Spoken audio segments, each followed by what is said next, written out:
नमस्कार, आप देख रहे हैं बिस्तक। मैं रजत देवगन। आज हफ्ते का आखिरी कारोबारी सत्र था, लेकिन बाजार में मामला ढीला पड़ा रहा। दिन भर जाते जाते एकदम से खरीदारी हुई है। क्यों? क्योंकि वो क्लोजिंग ऑक्शन सेशन है ना, मर्जी कभी कभी गिरते हैं और कभी एकदम से तेज हो जाते हैं। तो आज जाते जाते तेजी वाला समय आया। वैसे जो ट्रिगर्स थे अंतर्राष्ट्रीय बाजारों में, उसमें अमेरिकन मार्केट बढ़त के साथ बंद हुए थे। वहां पर एनवीडिया नतीजों के बाद चल गया था। लेकिन एशिया बाजारों पर नजर डालो तो कोई बहुत बड़ी तेजी की उम्मीद नहीं थी। और वैसे भी वीकेंड सेशन था, हमने पूरे हफ्ते कुछ नहीं करके दिखाया, तो आज क्या करके दिखाते।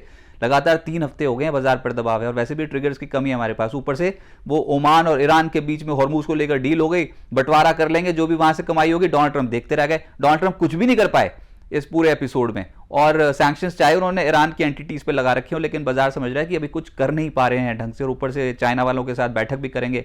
फिर हमारे पास इस समय जो है लार्ज कैप स्टॉक्स में कोई बहुत बड़ी खरीदारी हो भी नहीं रही है। तो इंडेक्स फंसा फंसा है। कुछ स्टॉक स्पेसिफिक मूवमेंट आती है, इस तरीके की मार्केट देखने को मिल रही है।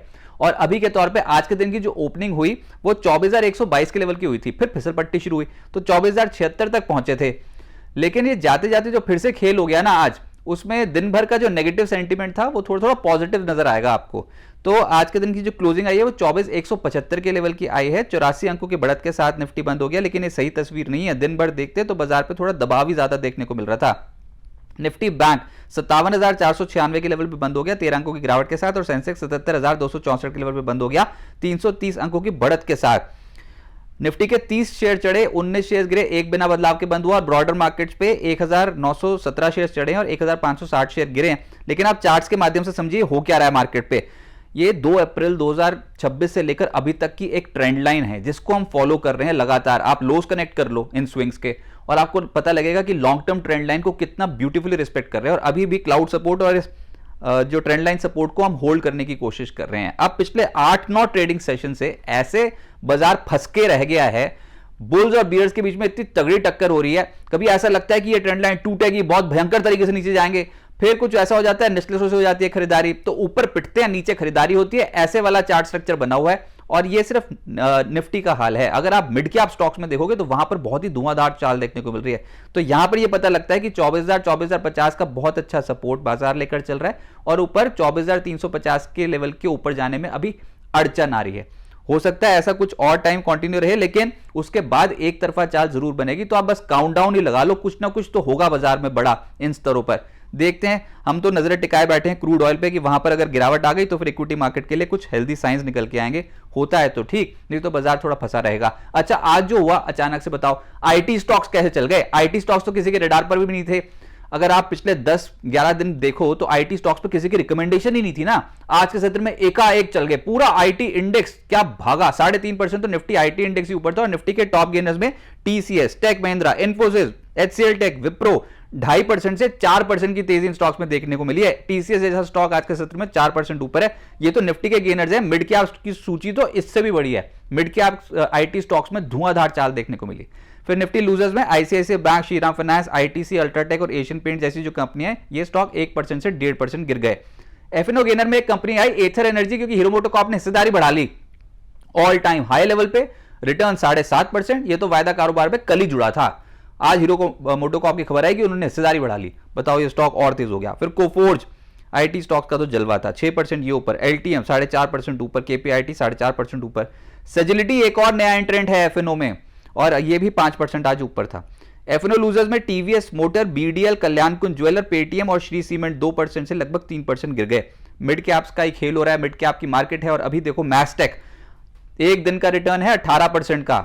आप बैठे रहो ऐसी स्टॉक को पकड़ के, कुछ नहीं दिखेगा। पिछले कुछ दिनों में लगातार फिसल पट्टी, दबाव, आज एकाएक 18% ऊपर। और जस्ट डायल 10% चढ़ गया। एथर एनर्जी 9% ऊपर। एनएमडीसी स्टील 9% ऊपर। न्यूजन और तेजस नेटवर्क 8% से 8.5% चढ़े। तेजस नेटवर्क में ऑर्डर इनफ्लो की खबर थी। पीटीसी इंडस्ट्री 7.5% चढ़ा है। सेजिलिटी वायदा कारोबार में पकड़ मजबूत कर गया। आईएफसीआई और टीटीएमएल जैसी जो कंपनियां, इनके स्टॉक करीब करीब 6.25% के आसपास चढ़े हैं। मिड कैप लूजर्स में आलोक इंडस्ट्रीज बैंड बज गया है। लगातार बिकवाली देखने को मिल रही है पिछले कुछ दिनों में। आज तो 11% ज्यादा टूट गया। दिव्यानी 4.5% गिर गया। स्काई गोल्ड, वर्लपुर और सीएसबी बैंक 3.25% से 4.25% नीचे थे। सेक्टर जो जलवा था आज वो था आईटी कंपनियों का, जिसमें कोफोर्ज 6% ऊपर, एलटीएम 5.5% ऊपर, टीसीएस, परसिस्टेंट और टेक महिंद्रा 3.5% से 4% चढ़ गए। फिर कैपिटल मार्केट से जुड़ी कंपनियों में हल्की खरीदारी हुई, जिसको लीड कर रहा था कैंप्स 3% ऊपर। बॉम्बे स्टॉक एक्सचेंज 2% ज्यादा चढ़ा, एमसीएक्स भी 2% चढ़ गया। आनंद राठी वेल्थ और आईसीआईसी एएमसी 1.5% चढ़े। मेटल स्टॉक्स वैसे ही आउटशाइन कर रहे हैं पिछले कुछ समय में। आज मौका मिल गया तो निश्चित रूप से लपक लिए ट्रेडर्स ने, और उसमें cell, APL Apollo, Vedanta, hinging और नाल्को इन स्टॉक्स में तेजी थी। सबसे ज्यादा तेज चला है सेल और एपीएल अपोलो 3.5%। फार्मा स्टॉक्स में भी खरीदारी लौटी, जिसमें Glenmark, Divi's Labs, PPL Pharma, Torrent Pharma और एल्केम इन स्टॉक्स में तेजी थी। सबसे तेज चला है ग्लेनमार्क। डिविस लैब्स का स्ट्रक्चर भी धुआंधार तेजी देखने को मिल रही है, इसका स्ट्रक्चर इंटैक्ट है, लगातार नए लेवल्स छू रहे हैं ये स्टॉक। जो नहीं चले वो थे डिफेंस, प्रॉफिट बुकिंग का दिन था। बीडीएल, मैसडॉक, एमटीएआर टेक, गार्डन रीच, सोलर इंडस्ट्रीज, इन स्टॉक्स में थी गिरावट। और इनको खरीदने का तरीका वैसे ये है कि गिरावट में ही खरीदो, लोअर लेवल्स पे खरीदने की कोशिश करो।